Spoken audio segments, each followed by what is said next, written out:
Hello class. So today we'll be seeing the unit 3 of your cell biology class. In this class we'll be dealing with receptors and modes of signaling. So cell signaling is a part of communication process that governs the basic activities of a cell. In local terms, in simpler terms, it is the way in which the cells talk to each other. It forms the basis of cell's ability to perceive and respond correctly to its microenvironment. The molecules that are involved with the entire transduction of the signal, the reception of the signal, and its downstream effect that is going to be caused or collectively formed or termed as signaling pathway.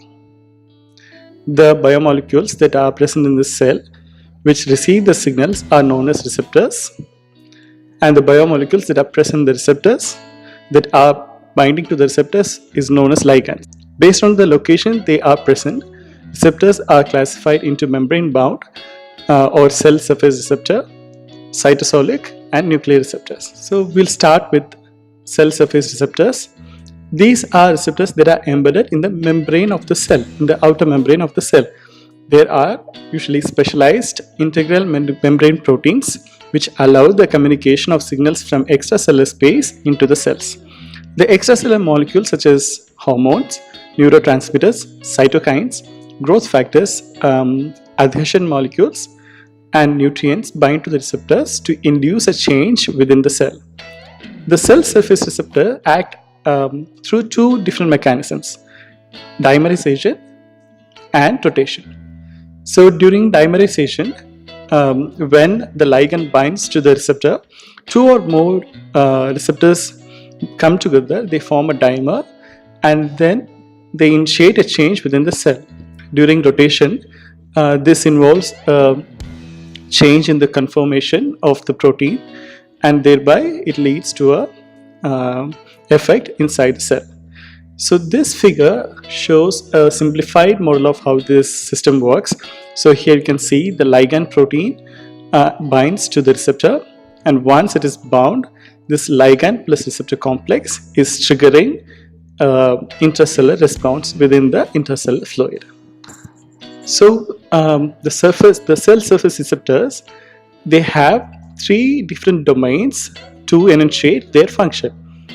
So you can see by the picture that I am depicting here, the orange depicts the extracellular space, and the green the cell surface membrane, and these are the phospholipid bilayer, which is followed by the intracellular space.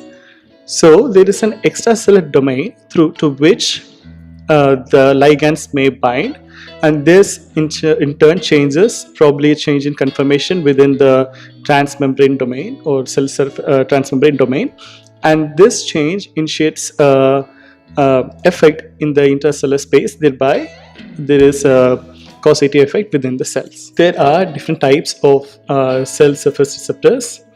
The first one that we are going to see is the ion channel linked receptors. It is one of the most common type of receptor that is seen during neurotransmission happening in the neurons.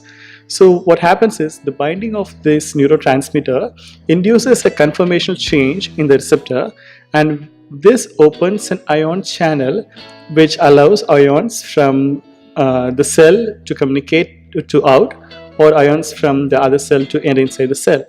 And one example of this ion channel linked receptor is the acetylcholine receptor. The next most common receptor type that we see is enzyme linked receptors. These are known, there are 6 known enzyme linked receptors, 3 of which belong to the tyrosine kinase superfamily, and then there is a serine 309 kinase receptor, there is a guanylyl cyclase receptor, and there is a histidine kinase associated receptors. Most of these receptors undergo dimerization after the ligand is bound to them, and the dimerization activates and catalyzes further intracellular reactions.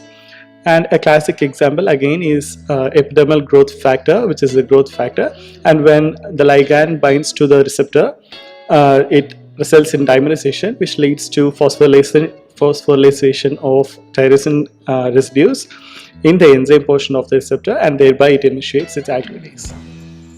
The G protein coupled receptors, widely known as GPCR receptors, are also widely seen throughout the eukaryotic system.